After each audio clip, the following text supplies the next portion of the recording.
Welcome back to Teaching Statistical Thinking. In the last video, we learned about mosaic plot and contingency tables to compare two categorical variables.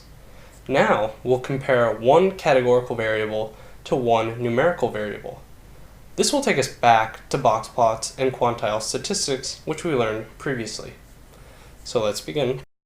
Baseball is a team sport. Every major league team has 25 men always on its active roster. And there are plenty of superstars that play for bad teams. So let's think about how much of an impact does Joey Votto actually have on the game when there are so many other players that are contributing. Let's look at how many times he got on base when the Reds won and lost the game. Will there be a difference at all? You might be surprised.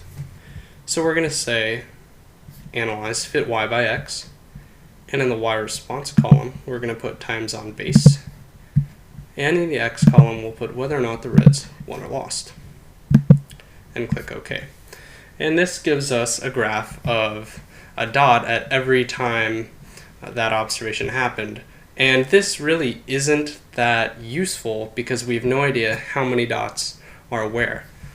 So what we're going to do with this is we're going to click means and standard deviations to tell us the means and standard deviations of each wins and losses. And we're also going to select the quantiles. And additionally, we're going to look at the histograms. So we're going to go down here to display options, and at the bottom we have an option to look at histograms. And there you have it. So now that we have this information, let's first look at the box plots. First, let's look at the median. The median for both losses and wins were 2 times on base. The interquartile range, signified by the box here for wins, is larger than it is for losses. Here, the distance, and we can also see here from the 25th percentile to the 70th percentile, which is the interquartile range, for wins is from 1 to 3, so the range would be 2. For losses, it's from 1 to 2, so the range would be 1. Additionally, the maximum for wins is 6, and the minimum is 0. For losses, the minimum is 0 and the maximum is 4. However, 4 on losses shows up as an outlier because of the way the whiskers are calculated.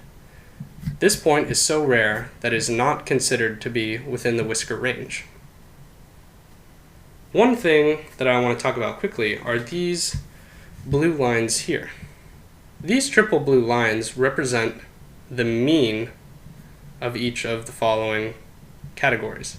So the mean of responses for wins is 2.23, and for losses is about 1.6. And these blue hashes on either side of the means marks off one standard deviation in either direction. So that's just another layer of information that we can see in the box plots.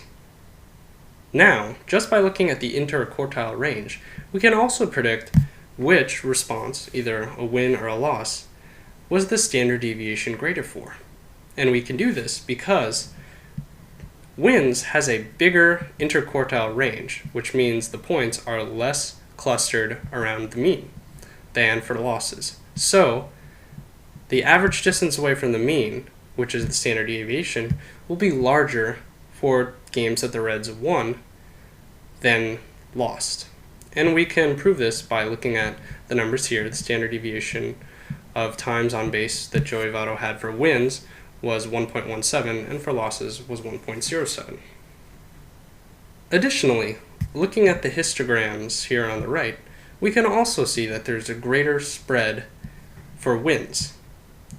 There are several observations at 4 and 5 and a few at 6 and 0.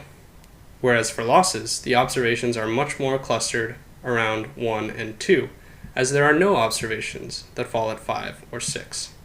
Additionally, by looking at the histograms, we see that they're both single modal center around 2.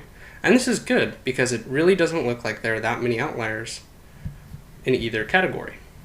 And we would say that both of these have what looks to be symmetric distributions around 2. And really, that is it for evaluating wins and losses by the times Joey Votto got on base. So in the end, there certainly was a difference in the number of times Joey Votto got on base during wins and losses, but the difference really wasn't enormous, and certainly, based on his performance alone, you could not predict whether or not the Reds won or lost. Comparing one categorical variable to one numerical variable is pretty simple, as long as you know how to understand quantiles and means and standard deviations. Box plots can look confusing at first, but we know what all the different lines mean. The next and final video of the descriptive statistics portion of this class will be about comparing a numerical variable to another numerical variable. We'll learn about correlation and fundamentals of regression. See you then, and thanks for watching.